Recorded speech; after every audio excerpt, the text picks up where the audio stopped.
Hey everyone, and welcome to This Explainer. Today we're putting on our serious journalistic hats to break down a wonderfully chaotic, entirely unhinged, and frankly, unapologetically foul-mouthed narrative.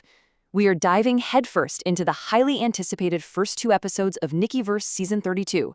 So, let's see if we can find the method to the absolute madness of Nickyville together, shall we? Okay, let's look at how we're going to tackle this. We'll start with Episode 1, The Routine, then move right into Episode 2, Savage Reviews. After that, we'll do a deep dive into character and plot analysis and wrap the whole thing up with some key quotes and takeaways. All right, kicking things off with Section 1, Episode 1, The Routine. We are unpacking the what the heck phenomenon. Now, to really grasp the sheer breakneck pacing of the show, we've got to look at how fast this plot escalates. I mean, right at minute 1, boom, we are thrown into the deep end. Stinger Flynn is so profoundly annoyed that he literally jumps from behind a couch and tackles Jumbo Josh, just trying to stop his daily routine of screaming what the heck at the weirdest videos imaginable. But then, by minute 2, Flynn's exasperation kind of shifts into this morbid curiosity. You know the feeling, right? He demands to inspect the 2 monitors in Josh's bedroom just to see what the fuss is all about. And this is where the absolute brilliance of the episode really shines. Because by minute 3, Flynn, the exasperated roommate who just wanted some peace and quiet, he completely falls victim to the exact same mindless routine he tried to destroy. And this right here perfectly illustrates the exact breaking point of Flynn's resolve. On one side, there's a clip of Kempczinski awkwardly eating the big arch burger. On the other, a clip of Huggy Wuggy eating a McDonald's burger in the exact same bizarre manner. And as Jumbo Josh so elegantly points out, they both eat burgers, well, like aliens. It's this perfectly synchronized internet absurdity that finally breaks Flynn, just totally drawing him right into the mindless void of the routine. Moving right along to Section 2, Episode 2, Savage Reviews. Welcome to Jumbo Josh's Judgment Day. Okay, let's clinically walk through this savage verdict matrix because it really highlights the sheer absurdity of Josh's judicial reasoning. Out of nowhere, Jumbo Josh assumes the role of this harsh, dictatorial judge ruling over the residents of Nickyville. And look at his logic here. Lou and Ba are granted a stay simply because they are nice and complement his strength.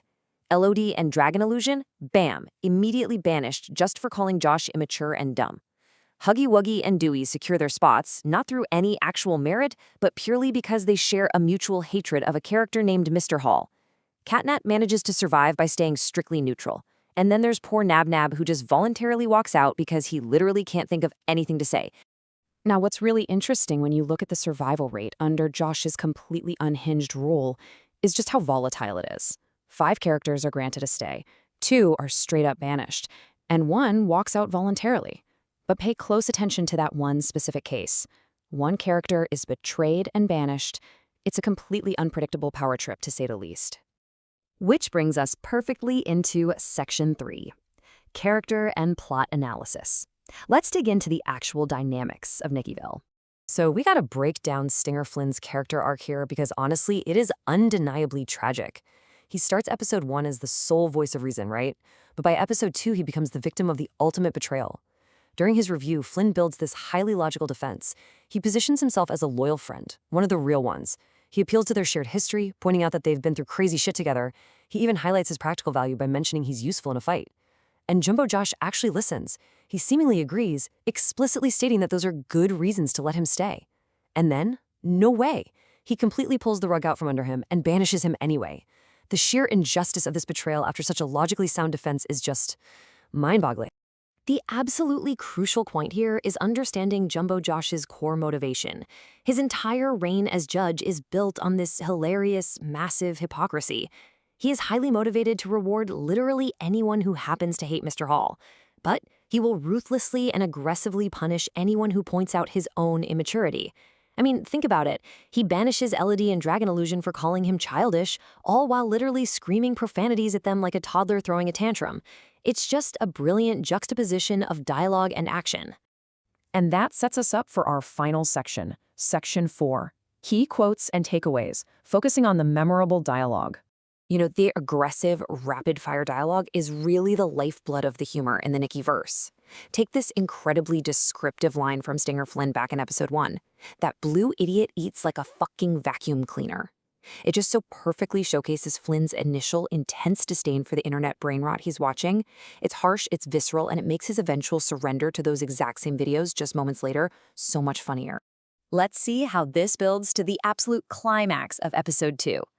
After Stinger Flynn literally pours his heart out, listing all his totally logical reasons for why he should get to stay in Nickyville, Jumbo Josh looks at him and delivers the ultimate devastating plot twist with just absolute deadpan seriousness. He says, "Psych, motherfucker, get the fuck out."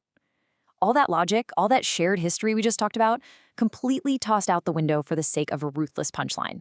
And that really leaves us with a provocative thought to end on today. What in the world is Stinger Flynn gonna do now that he's been unceremoniously banished from his own home? And who on earth will Jumbo Josh subject to his completely arbitrary, savage reviews next? Well, thank you so much for joining me for this structured explainer of the Nicky Verse. Hopefully we brought some clarity to the absolute chaos today. Keep learning, keep asking questions, and until next time, stay focused.